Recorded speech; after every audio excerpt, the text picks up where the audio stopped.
रामराम मैत्रिणींनो, आज आपण पाहणार आहोत शाही पनीर मसाला. तर शाही पनीर मसाल्यासाठी लागणारे साहित्य आपण पाहून घेऊया. 3 कांदे, 1 मोठा टोमॅटो, 1 वाटी फ्रेश मलाई, 7 ते 8 काजू, 1 चमचा जिरे, 1 चमचा तिखट, पाव चमचा हळद, मीठ चवीप्रमाणे, लसूण 15 ते 20, 1 इंच अद्रकाचा तुकडा, 1 तेजपान, 3 वेलची, 1 दालचिनीचा तुकडा, 2 लाल मिरची, 250 ग्रॅम पनीर, पाव किलो पनीर. तसेच आपण इथे साजूक तुपाचा वापर करणार आहे आणि गार्निशिंगसाठी कोथिंबीर. मध्ये आपण तूप घालणार आहे. 3 हिरवी वेलची, 2 लाल मिरच्या आणि 1 तेजपान घालणार आहोत.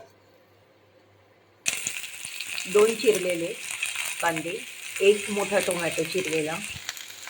आता आपण हे चटणीचे मिश्रण परतून घेणार आहे.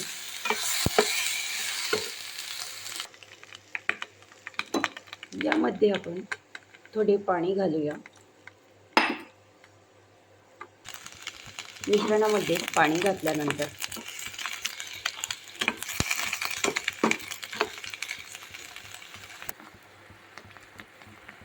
पंधरा ते 20 लसूण पाकळ्या, अद्रक, 7 ते 8 काजू, आपले कांदा व टोमॅटो शिजलेले आहे.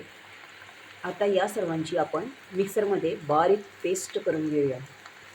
पॅन गरम करून त्यामध्ये आपण 1 चमचा तूप घालणार आहे. तूप गरम झाले की त्यामध्ये आपण पनीरचे पीसेस फ्राय करून घेणार आहोत. पनीरच्या पीसेसमध्ये थोडे तिखट, थोडे मीठ घालून फ्राय करून घेऊ. पनीरचे पीसेस आपल्याला जास्त फ्राय करायचे नाही. आपली चटणीची बारीक पेस्ट तयार केली आहे. आता आपण चटणीला फोडणी देऊया. कढईमध्ये 1 साजूक चमचा तूप घातले. त्यामध्ये जिरे घाले. त्यामध्ये चिरलेला कांदा परतून द्या. यामध्ये आपण चटणी घालूया.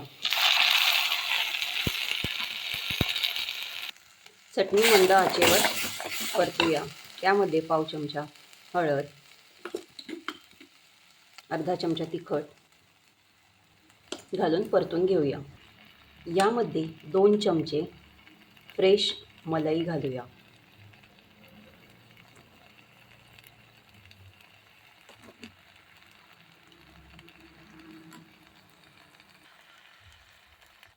थोडी ग्रेव्ही पातळ होण्यासाठी आपण त्यामध्ये थोडे पाणी घालूया.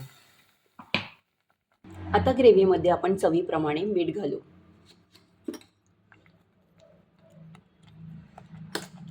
आपल्या ग्रेव्हीला उकळ्या आलेल्या आहेत. आता या ग्रेव्हीमध्ये पनीरचे पीस घालूया.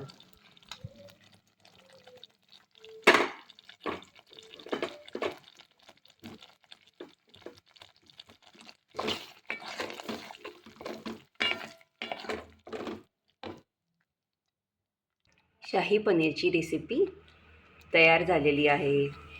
यावर गार्निशिंगला चिरलेली कोथिंबीर घालू. शाही पनीर मसाला भाजी तयार झालेली आहे. तर आपण ही भाजी चपातीसोबत, फुलक्यांसोबत, तसेच नान रोटीसोबत, तंदुरी रोटीसोबत खाऊ शकतो. तर मैत्रिणींनो, तुम्हाला शाही पनीरची रेसिपी कशी वाटली ती कमेंट करून नक्की कळवा.